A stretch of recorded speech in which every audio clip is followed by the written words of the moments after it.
Hello, welcome back to the channel. What if your AI agent suddenly had to handle 10 times more complexity? What if one small skill quietly grew into a massive instruction system? At that point, efficiency is no longer optional, it becomes critical. In the previous session, we introduced an entry-level skill that was very basic. If you haven't watched the previous lesson yet, you can find it on my channel. Make sure to subscribe so you don't miss future updates. Even if we loaded all the instructions at once, it would not use many tokens. But what happens when our requirements become more complex? For example, AI Factory Natural has many different product categories, such as fruits, vegetables, dairy, and meats. We may also need to design shopping bags, employee uniforms, and covers for online accounts like Facebook and Instagram. Each type of design requires different color schemes and image sizes. They must comply with the standards of each platform. For every design item, we assume there are detailed and lengthy instructions. In this situation, if we put all the material requirements into a single skill.md file, it will become very large. However, most of the time, I only want to create a design for one specific item, for example, a fruit product. The LLM does not need to know the specifications for official account covers. But the AI still has to read the entire skill.md file. This causes unnecessary token consumption. It may also lead to information interference. So what can we do? The LLM allows us to define another folder called references. We can separate different types of design items and write their specifications individually into the references folder. Here, I added 3 files inside the references folder: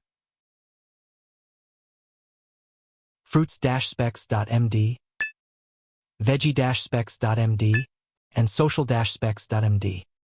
In each file, I define the specifications for different scenarios. If you find it difficult to write this type of file, you can ask AI to help generate the content and then modify it according to your requirements. As you can see, these specification files define requirements for fruit ads, vegetable ads, and social media designs, including dimensions, colors, themes, and so on. Now, going back to skill.md, we can instruct the LLM where to look in the references folder when a user requests different types of product designs. The LLM will not read these 3 reference files unless the specified condition is met. But right now, our organic market creative design skill can only output ideas. We still have to create the images manually by taking the output from the skill and sending it to an LLM tool like Nano Banana, DALL-E, and so on. So I would like it to generate the images directly for me. That is also not a problem. It requires another feature of the skill called scripts. What we need to do is create a subfolder named scripts. Inside the scripts folder, we usually place some executable scripts. Here, I simply added a short Python script that calls ChatGPT's image generation API to create images. In order to run the script, we need to install Python on Windows. Go to the Windows Store and search for Python to install it. I will not show the installation steps here. Next, the OpenAI library also needs to be installed in the system. Run the command pipe install OpenAI. In a PowerShell window, the OpenAI API key also needs to be set.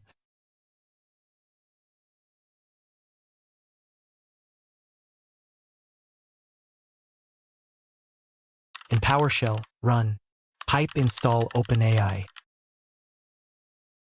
Then, run the command setx OpenAI _API key. Your API key here. Back to the skill.md file in the editor, we need to add the following task at the end of the file.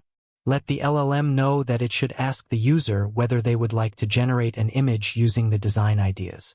If the user answers yes, convert the creative design idea into prompts and call the script to generate the image. If the user answers no, only output the design ideas. At the end of skill.md, we add the process for generating the image, including a bash example showing how to call the script. The script usage manual is also attached, including the full path of the script and an explanation of all parameters. This allows the LLM to understand how to invoke the script to generate the image.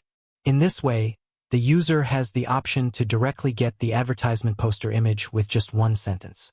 Otherwise, we would have to manually copy the prompts, open the software, paste the prompts, then generate and download the image. Now we can achieve the same goal with only one instruction. I have another requirement. I hope all the generated posters will include the same logo, the AI Factory Natural logo. Therefore, we need to tell the LLM to use a logo image as a reference during generation.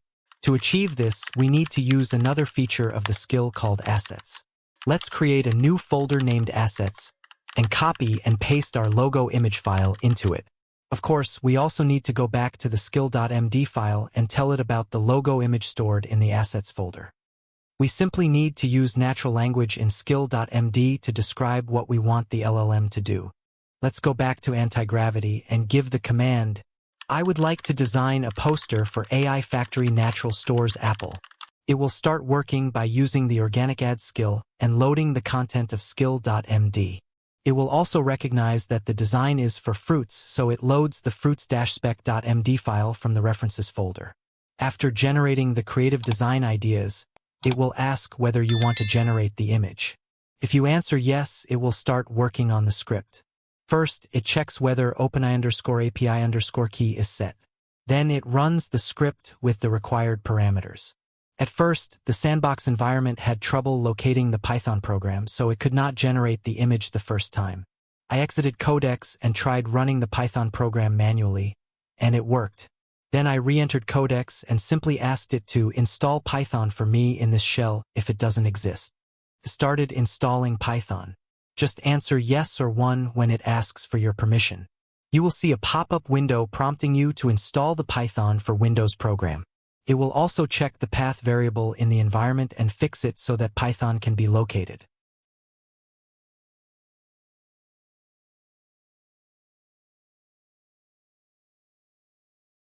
After Python is installed, run the command again.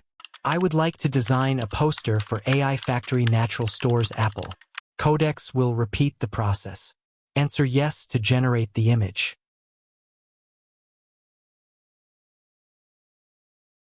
For the first time after installing Python, it may miss a couple of dependencies or libraries. Just choose one to install them. Eventually, Codex will generate the image for you.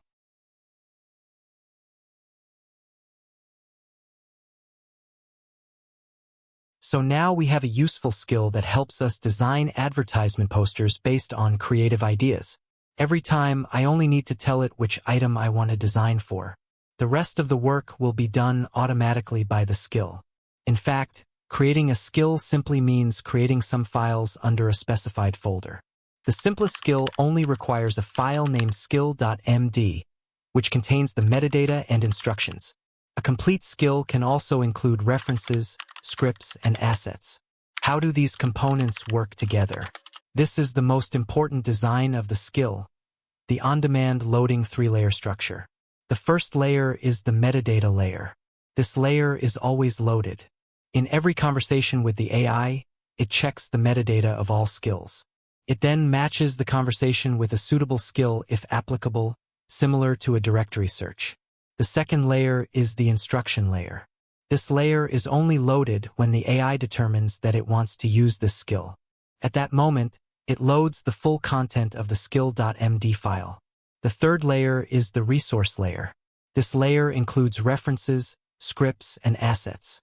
These resources are only loaded when the AI further determines that the task requires more detailed information or that certain scripts need to be executed. Scripts are executed directly rather than read, so they do not consume tokens. Now we fully understand the skill's on-demand loading mechanism, which is officially defined as the progressive disclosure mechanism with a 3-layer structure. It allows AI systems to operate more efficiently, reduce token usage, and avoid unnecessary information interference.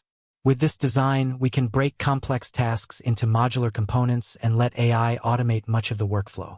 If you found this video helpful, please like the video, subscribe to the channel, and share it with others interested in AI agents and OpenClaw. Thanks for watching, and I'll see you in the next video.